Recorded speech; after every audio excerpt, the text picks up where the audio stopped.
Hey, this is Matt. Welcome back to the channel, guys. In this video, I'm going to be sharing with you how it all went this year while me being on topical dutasteride and microneedling regimen, and what are my plans with topical dutasteride for the next year as far as making this therapy even more effective for myself, and experiences I learned this year about topical dutasteride. Make sure to smash that like button if you are enjoying these regular hair loss and hair transplant related updates coming on my channel. And as always, this video has been brought to you by Fiber, which are hair building fibers you can use to mask any thinning or patchy areas on your scalp to make your hair look thicker and better. So make sure you check out the link in the video description below where you can visit Fiber, get a free sample of your choice from them and try them out. See if you like them. Welcome back to the channel, everybody. Glad you tuned in once again. If you are new, make sure you subscribe and hit the bell. Why? Because on this channel I'm teaching you how to not be the bald guy for life. How to catch your hair loss early, how to treat it properly with the proven treatments, get some of that hair back, and then eventually, even if the treatments maybe didn't work the best for you, you can still get that hair back, you can still get that nice hairline back with a hair transplant. And this is what my channel is all about. And for that, make sure you check out mattdominance.com where you can educate yourself for free. Check out the most important video before your hair transplant and choosing your hair transplant clinic, all available on my website. Now let's come back to my topical dutasteride update and all things that I learned about it this year. And first of all, I waited with this update because I didn't see like a huge change. And this is probably something that most of you guys were thinking. Matt is not posting because he's probably not getting any like amazing results, and you were right. This is one of the reasons why I wasn't really eager to post this update.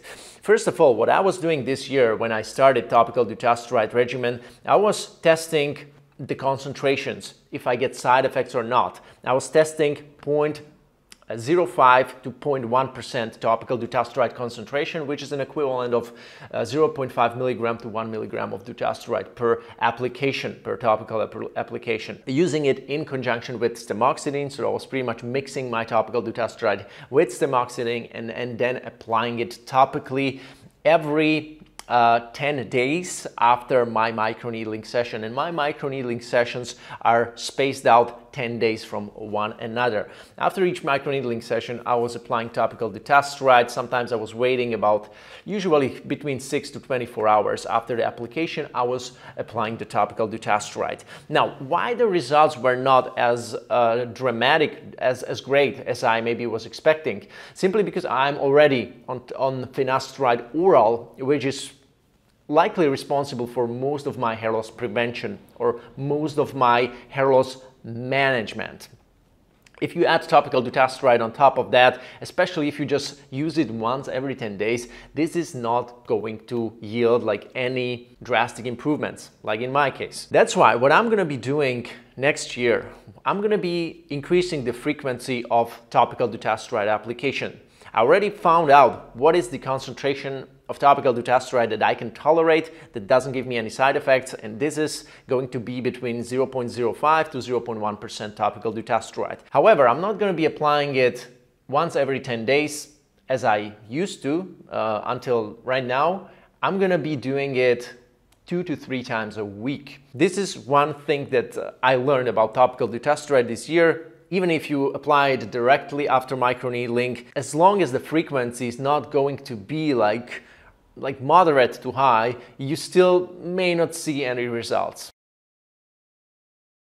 My answer is like, I don't know, maybe it will go systemic. There are no studies on that, but I'm willing to give it a shot because I have already seen that I can tolerate a certain concentration of it. What I'm going to do now, I'm just going to increase the concentration. And that's how we find out how much you can actually tolerate. It's the same way like if somebody is afraid of taking oral finasteride, so he starts maybe with 0.25 milligram every 3 days. And then he sees for a couple of weeks it's okay, so he can increase it on 0.5 milligram and do the same frequency. And if it's fine, he can do 0.5 milligram every day. And that's how we do it. So that's my next baby step. Can it go systemic? Can it lower your DHT systemically and still you don't have any side effects? Yes, that's still possible, and that's what I'm trying to find out. It's the same with finasteride. Finasteride is lowering your systemic DHT, but despite of that, still many guys, they don't have any side effects. Like hundreds of thousands, millions of guys, they don't have any side effects from Propecia, and that's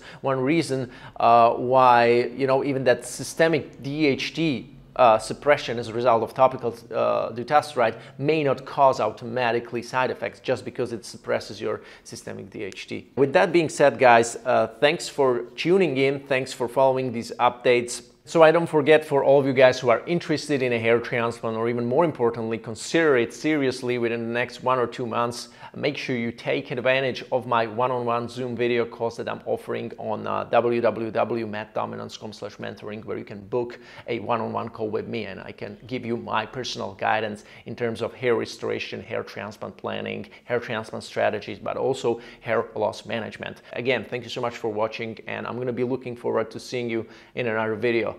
Take care.